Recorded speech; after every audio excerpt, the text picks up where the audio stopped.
महान कलावंत पंडित बिरजू महाराज यांचे निधन. जगातील प्रत्येक गोष्टीला एक विशिष्ट ताल असतो. कथ्थक सारख्या नृत्य प्रकारातून तुम्ही हलके हलके त्या तालाची पूजा करू लागता आणि त्यातूनच भक्तिभाव उमलतो. अशा नजरेने कथ्थक या नृत्य शैलीकडे पाहणारे आणि आपल्या अवघ्या जगण्यात तो ताल व नृत्य लय भिनवून घेणारे महान कथ्थक कलावंत पंडित बिरजू महाराज यांचे रविवारी मध्यरात्री नवी दिल्लीतील राहत्या घरी हृदयविकाराच्या तीव्र झटक्याने निधन झाले. ते 83 वर्षाचे होते. कथ्थक या नृत्यशैलीचे वैभव केवळ राष्ट्रीयच नव्हे तर आंतरराष्ट्रीय व्यासपीठावरही दिमाखात सादर करणारे बिरजू महाराज यांच्या निधनाने कला जगतावर शोककळा पसरली आहे. बिरजू महाराज यांना गेल्या काही काळापासून हृदयविकार जाणवत होता. मूत्रपिंडाबाबतचा त्रास होत असल्याने त्यांच्यावर डायलिसिसचे उपचारही सुरू होते. मात्र त्यांची प्रकृती फारशी काळजी करण्याजोगी नव्हती. दिल्ली येथील शहाजहान रोडवरील प्रशस्त घरात त्यांचे वास्तव्य होते. केवळ कुटुंबियाचंच नव्हे तर शिष्य परिवारासाठीही बिरजू महाराज यांचे घर म्हणजे अगदी हक्काचे ठिकाण. रविवारी रात्री बिरजू महाराज नेहमीप्रमाणे जेवले. त्यानंतर ते बिछाण्यावर पहुडले होते.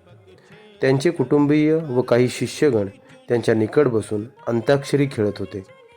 बिरजू महाराज यांना अचानक अस्वस्थ वाटू लागले. ते पाहून घरातील मंडळींनी तातडीने त्यांना रुग्णालयात नेले. मात्र तेथे उपचार सुरू करण्याआधीच बिरजू महाराज यांची प्राणज्योत मालवली. रविवारी मध्यरात्री 12:15 ते 12:30च्या दरम्यान हा सारा प्रकार घडला, अशी माहिती बिरजू महाराज यांच्या नातेवाईकांकडून देण्यात आली.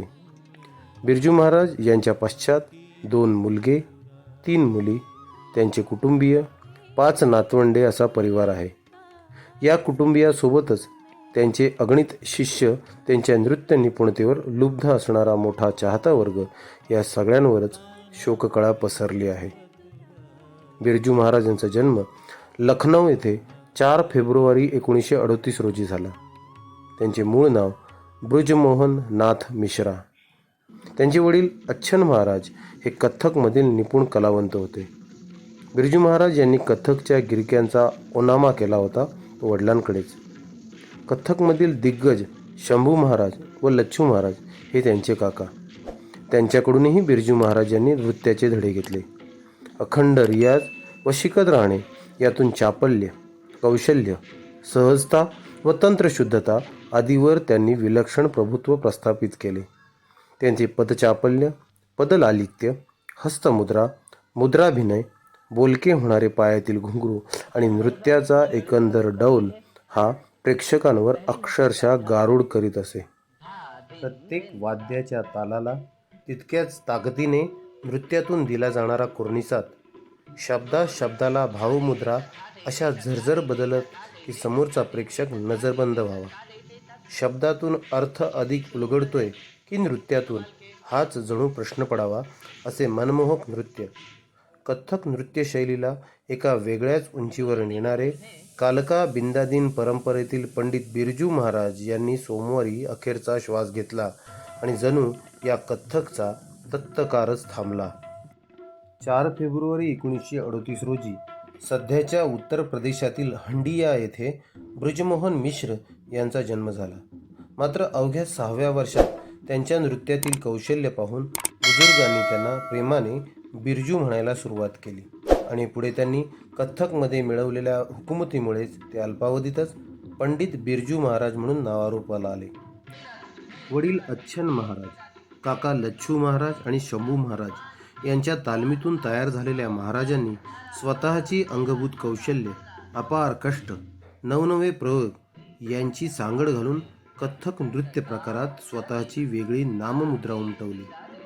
नृत्यामध्ये होणाऱ्या बदलांचे ते स्वागतही करत, मात्र नृत्य किंवा संगीताच्या मूळ भावनेला धक्का बसता कामा नये असे ते सांगत. गायन आणि नृत्य यांना ते संगीताचा आत्मा मानत. म्हणूनच गायन आणि संगीतावरही त्यांची तितकीच हुकूमत होती.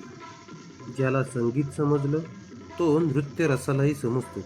हे संगीत मग भले गळ्यातून सुराच्या रूपात उमटू दे किंवा शरीराच्या नसानसातून थिरकू दे, संगीताच्या तत्वाला समजून शकणारा हे नृत्यही समजू शकेल असे त्यांना प्रामाणिकपणे वाटेल. म्हणूनच म्हणूनच त्यांच्या अनेक सादरीकरणाला तेच संगीत देत. कोणतंही शास्त्रशुद्ध शिक्षण न घेताही ते तबला, पखवाज, ड्रम, सितार, सरोद, व्हायोलिन, लिलेया वाजवत. ठुमरी, दादरा, भजन, गझल ते सहजतेने गात. त्यांच्यातील हळवेपणा कवितेतूनही उमटे. म्हणूनच दररोज किमान एक कविता त्यांच्या लेखणीतून प्रसवे. ब्रिजश्याम या टोपण नावाने लिहिलेल्या या कविता कृष्ण भक्तीपासून ते आधुनिक कवितांपर्यंत ते सटायर अशा सगळीकडे मुक्त संचार करत. त्यांच्या कवितांची पुस्तकेही प्रकाशित झाली. बोलके डोळे, मिश्किल स्वभाव, नृत्याचे बारकावे, शिकवताना उपमांचा वापर यामुळे नवोदित शिष्याला ते अल्पावधीतच आपलेसे करत. कार्यक्रम सादर करतानाही आयुष्यात घडलेल्या गोष्टींची रंजकतेने गुंफण्याची हातोटी असल्यामुळे समोरचा प्रेक्षक रंगून जात असे. त्यांना रागही क्वचितच येत असे.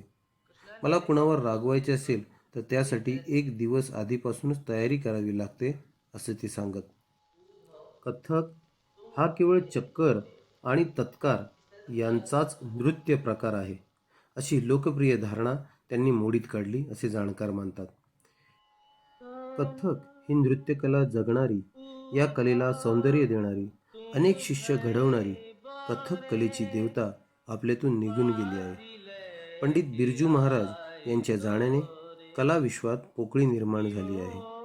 कथ्थकमधील त्यांचा प्रत्येक अभिनय अद्वितीय होता. त्यांनी या नृत्यात सौंदर्य आणलं. या नृत्यातील गिनतीला लोकप्रिय केलं. प्रत्येक क्रमांकाला अर्थ आणि भाव दिला.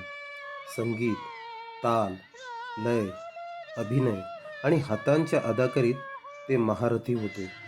त्यामुळे या क्षेत्रात असा गुरु पुन्हा होणे नाही. पंडित बिरजू महाराजांची राहणी साधी होती, पण त्यांची तेजस्वी भावमुद्रा, प्रसन्नता नेहमीच त्यांनी कलेवर मिळवलेल्या प्रभुत्वाची अनुभूती देत असे. महाराज अतिशय प्रेमळ आणि मनमिळावू होते. तेवढेच ते स्पष्ट वक्तेही होते. कलेविषयी नेहमीच ते भरभरून बोलत. अनेकदा ते भावनिक होत असत. शिष्य असो की लहान मुले, ज्येष्ठ व्यक्तीसह सगळ्यांबरोबरच ते सारखेच वागत. कथ्थकमधील बारकावे रसाळ वाणीतून अलगद उलगडून खुबीने समजून सांगत. उत्तर भारतातील गंगेच्या सुपीक खोऱ्याने केवळ धनधान्याची समृद्धी दिली नाही, तर कला संस्कृतीची उपज आणि बहरही दिला. काशी क्षेत्रापासून ते गोमतीच्या तीरापर्यंत गायन, वाद्यवादन, नृत्य अशा सर्व ललित कलांचा जणू कुंभमेळाच या भागात भरला होता. लखनौच्या नवाबी हवेल्यांपासून ते बनारसच्या घाटापर्यंत या सर्व कलांचा आणि कलाकारांचा एकमेकांवर चांगल्या अर्थाने प्रभाव पडायचा. पंडित बिरजू महाराजही याला अपवाद नव्हते. त्याचवेळी आपल्या कठोर मेहनतीने आणि जन्मजात प्रतिभेने त्यांनी आपल्या अंगातील कलेला उत्तुंगता बहाल केली. पुण्यात सवाई गंधर्व महोत्सवात महाराजजी अनेकदा आले. त्यांच्या नृत्याच्या वेळी समोरच्या 10-15 हजार रसिकांच्या डोळ्यातही ती वीज उतरायची. शास्त्रीय नृत्याचा गंधही नसलेला माणूस त्यांच्या नृत्याकडे विस्मयचकित होऊन बघायचा. मोठ्या पडद्यावर दिसणाऱ्या त्यांच्या चेहऱ्यांच्या नृत्यमुद्रा, चेहऱ्यावरील शीर पेशी साक्षात नृत्य करताना दिसायची. अगदी उतार वयातही या नजाकतीत किंचितही फरक आला नाही. कथा सांगण्यातला डोल तोच राहिला. महाराजजींचा वावर केवळ शास्त्रीय संगीत सोहळ्यापर्यंतच मर्यादित राहिला नाही. चित्रपटसृष्टीतही त्यांनी नाव गाजवलेच. सत्यजित रे यांच्यापासून ते माधुरी दीक्षित, दीपिका पदुकोण सारख्या नृत्य निपुण अभिनेत्रींना त्यांच्या प्रतिभेचा स्पर्श झाला आणि या कलावंतांसोबतच त्या कलाकृतीही धन्य झाल्या. अर्थात हे सर्व आभ राखूनच, आपल्या कलेशी, तिच्या दर्जाशी पूर्ण इमान राखूनच महाराजजींनी आपल्या कर्तृत्वाने एवढी उंची गाठली होती की कुणीही त्यांच्यासमोर वावगा प्रस्ताव घेऊन येण्याची हिंमत एरवीही करू शकला नसता. अफाट श्रमातून लहान वयात मोठी कीर्ती मिळवणाऱ्या या महान कलावंताकडे वयाच्या अवघ्या 28व्या वर्षी संगीत नाटक अकादमीचा पुरस्कार चालून आला नसता तरच नवल. केंद्र सरकारने त्यांना कथक नृत्याचे सादरीकरण करण्यासाठी भारताचे प्रतिनिधी म्हणून देशोदेशी पाठवले. त्यातून जगभरात कथ्थकचा प्रसार झाला आणि लोकप्रियताही वाढली. 20व्या शतकाचा उत्तरार्ध महाराजजींनी आपल्या अद्भुत कला सादरीकरणाने गाजवला आणि नृत्य रसिकांना मनमुराद आनंद दिला. त्यांच्या निधनाने कथ्थकमधील जिवंत दंतकथा आणि आपल्या जगण्यातली सुंदर लय हरपली आहे. मगाशी सांगितल्याप्रमाणे हिंदी चित्रपटसृष्टीलाही त्यांनी परके मानले नाही. प्रतितयश चित्रपट दिग्दर्शक सत्यजित रे यांचा पहिला हिंदी चित्रपट शतरंज के खिलाडी मधील कान्हा मैं तोसे हारी हे गाणं त्यांनी स्वतः स्वरबद्ध केलं होतं आणि त्यात त्यांनी आवाजही दिला होता. माधुरी दीक्षित, दीपिका पादुकोण ते आत्ताच्या आलिया भट यांना चित्रपटातील गाण्यांसाठी त्यांच्या दिग्दर्शनाखाली नृत्याचे धडे गिरवण्याची संधी मिळाली. कमल हसनच्या विश्वरूपम चित्रपटामधील एका नृत्य दिग्दर्शनासाठी त्यांनी राष्ट्रीय पुरस्कारावरही नाव कोरले. भारत सरकारने त्यांना पद्मविभूषण पुरस्कारानेही सन्मानित केले होते. सध्याच्या डान्स रियालिटी शोबाबत बोलताना, मला कळत नाही ते कोणती सर्कस करत असतात. ते नुसत्या उड्या मारतात, दोरखंडावर लटकतात. ते नृत्य वगळता सर्व काही असतं, अशा शब्दात टीका केली होती.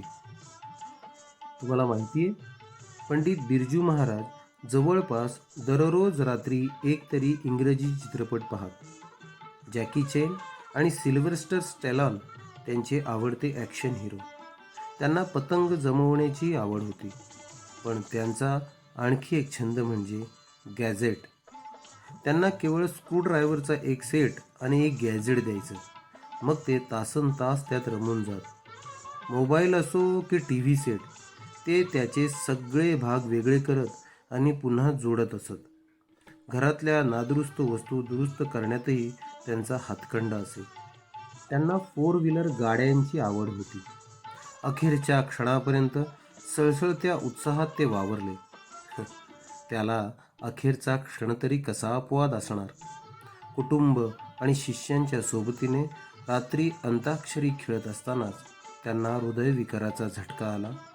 त्यांनी अखेरचा श्वास घेतला आणि हा पदन्यास शांत झाला. अशा महान कलावंताला माझा मानाचा मुजरा.